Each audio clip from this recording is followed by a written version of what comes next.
ఏదైనా తప్పులు జరిగితే ప్రతి పాపము జగందే, జగన్ అరాచకమే. అదే ఇప్పుడు తప్పు జరిగితే అధికారులది. రాసే వార్త నిజం, దాన్ని విశ్లేషించే వక్రీకరణే ఇక్కడ అసలైనటువంటి దారుణం. ఆంధ్రప్రదేశ్కి లేదా తెలుగు రాష్ట్రాలకి పట్టిన శాపం ఇది. ఒకటి చూడండి, రోడ్లు భవనాల శాఖకు సంబంధించి ప్రభుత్వ స్థాయిలో ఏ విధాన నిర్ణయం తీసుకోవాలన్నా విధిగా ఫైలు ముఖ్య కార్యదర్శికి వెళ్ళాలి. అక్కడి నుంచి మంత్రి ఆమోదానికి దాన్ని పంపాలి. రహదారి మరమ్మతులకు పరిపాలన ఆమోదం ఇచ్చేసి టెండర్లకు సంబంధించిన ఫైళ్లు ఆమోదం కోసం ఇంజనీరింగ్ చీఫ్ ఆఫీస్ నుంచి R&B ముఖ్య కార్యదర్శికి వెళ్తాయి. ఆ తర్వాత మంత్రి ఆమోదం విధిగా తీసుకోవాలి. ఇది బిజినెస్ రూల్. ఇవన్నీ తెలిసిన అధికారులు రహదారి మరమ్మతు పనులకు పరిపాలన ఆమోదం ఇచ్చే విషయంలో ఏకపక్షంగా వ్యవహరించారు. రాష్ట్రంలో దెబ్బతిన్న రహదారుల మరమ్మతుల కోసం ఇటీవల ప్రభుత్వం 291 కోట్ల నిధులను R&Bకి కేటాయించింది. విపత్తు శాఖ ఆమోదంతోనే ఆ నిధులను కేటాయించారు. రాష్ట్ర వ్యాప్తంగా ఎక్కడెక్కడ రోడ్ల మరమ్మతులు చేపట్టాలి, అందుకే ఖర్చు ఎంత, ఏ పనికి ఎంత మేర అంచనాలు రూపొందించారు, టెండర్లు మొదలైన అంశాల మీద ప్రతిపాదన రూపొందించి ఆమోదించాలని R&B ముఖ్య కార్యదర్శి కాంతిలాల్ దండేకి ENC నయీముల్లా ఫైల్ పంపించారు. ఇందులో రాష్ట్ర ప్రధాన రహదారులు, జిల్లా ప్రధాన రోడ్లు ఉన్నాయి.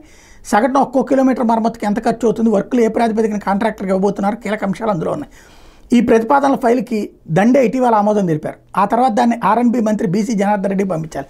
ఆయన ఆమోదంతో పనులు చేపట్టడానికి ఉత్తర్వులు ఇవ్వాలి. అయితే ఫైల్ మంత్రికి పంపలేదు. తన స్థాయిలోనే ఆమోదించి ఫైల్ని తిరిగి ENCకి పంపించేశారు.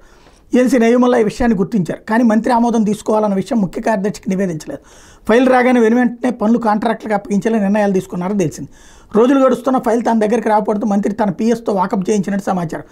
ENC అప్పుడు మంత్రికి ఫోన్ చేసి మరమ్మత్తు పనులకు ముఖ్య కార్యదర్శి దండే ఆమోదముద్ర వేశారని అసలు విషయం చెప్పారు. దీంతో జనార్దన్ రెడ్డి విసిపోయినట్టు తెలిసి, నాకు ఫైల్ పెట్టకుండా నేను ఎలా ఆమోదించారు, నాకు ఫైల్ ఎందుకు పంపించలేదు, ఇది ఎప్పుడు జరిగిందని ENCని వివరాలు కోరినట్టు సమాచారం. తనను కాదని అధికారుల స్థాయిలోనే ఎలా నిర్ణయాలు తీసుకుంటారని నిలదీసినట్టు తెలిసింది. ఈ విషయం సీఎం కార్యాలయం దృష్టికి కూడా వెళ్ళింది. సీఎంఓలోని ఒక కీలక అధికారి మంత్రికి ఫోన్ చేసి రహదారి మరమ్మతుల పనుల ఆమోదం ఎంతవరకు వచ్చింది, ఆ ఫైల్ ఆమోదించారని అడగగా జరిగిన పరిణామాలు జనార్దన్ రెడ్డి ఆయనకు వివరించినట్టు సమాచారం. ముఖ్యమంత్రితో మరొకరు తనను అడిగితే ఏమని సమాధానం చెప్పాలని మంత్రి తీవ్ర అసంతృప్తికి గురైనట్టు తెలిసింది. మొత్తం వ్యవహారంపై సమగ్ర నివేదిక వివరణ ఇవ్వాలని ENCకి మంత్రి మెమో జారీ చేశారని, వ్యక్తిగతంగా కలిసి వివరణ ఇవ్వాలని ఆదేశించినట్టు సమాచారం. ముఖ్య కార్యదర్శిపై ప్రభుత్వ స్థాయిలో చర్యలు ఉంటాయని తెలిసి, ఇక్కడ విషయం ఏంటంటే సీఎం చెప్పారు, పనిచేసేశారు.